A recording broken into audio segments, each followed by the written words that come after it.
I recorded this entire video and then my microphone wasn't playing, so that's fun. So I'm gonna do a voiceover. This is going to be a barbell overhead press tutorial.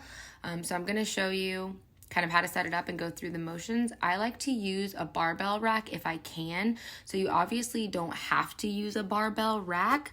It's just easier for setup and things like that. You can also use one of the preloaded straight bars that they have at the gym because those start at like 20 pounds. The barbell obviously starts at 45 pounds with no weight on it. So if you need to use those preloaded straight bars, that's totally fine. That's still an overhead press. So I like to use, like I said, the squat rack and put the barbell in. You want to make sure that you adjust the height so that way you can easily just walk into it and walk back out, because you don't want it to be too high where you have to like get on your tippy toes, or too low, obviously. And then a couple things just to make sure that you remember is really bracing the core. So you're only as strong as your core. Your weakest link is always going to be the core. So that's why it's so important to train it, not only just for aesthetic purposes, obviously, but so that way you can get stronger in other lifts and build more muscle, lean out, get more toned, get more defined, whatever. You're only as strong as your core. So like I've talked about before, remember, we brace the core in. We don't suck it in. We like corset it in. So you bring all those ab muscles together. And then you want to make sure that you are not leaning forward too far back. You might need to lean back just a little bit to get your face out of the range of the barbell, because I have smacked myself in the face before, so be careful. But you don't want to be kind of like that, so far back that you're pushing up against your back and the weight is getting pushed up over your head at the same time.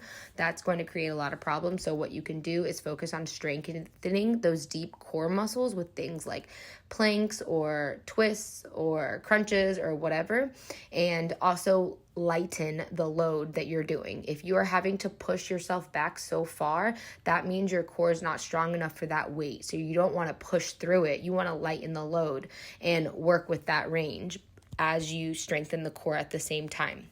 So those are really the most important cues to remember. Feet about shoulder hip width apart, and then you kind of stop at, elbows slightly inward. You'll see with the barbell, there's only so much range you can do. I'm going to show you a different variation if you don't have a lot of shoulder mobility. But so essentially we'll walk right up underneath the bar, underhand grip, obviously, and then you kind of brace the core, breathe out, remember that, and then we just press it straight up over your head. Like I said, make sure to get your face out of it, because I have hit myself with the bar before, so it is what it is. It's a part of the game. But yeah, you just push the weight up over your head and come back down to about the top of your chest within your rep ranges.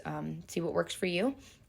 And just remember that you can always progress and regress anything. So if you have any type of shoulder injuries, then obviously the barbell isn't going to be the best idea, because you can't bend the barbell.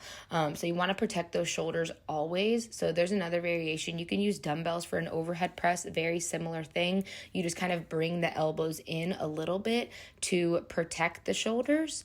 So I'm going to show you that here in just a minute. Grab a set of dumbbells. It's the same exact movement, except you're able to turn those elbows in a little bit and protect those shoulders. So yeah, just there we go. Now we're grabbing the dumbbells. So same exact movement, right, where it's an overhead press, but we're able to use the dumbbells and change our range of motion. But it's the same thing. We brace the core nice and tight, and we press the weight up over our head. Again, stop at about chest level. So I hope that was helpful, and sorry I had to do this voiceover. Thanks for listening. Bye.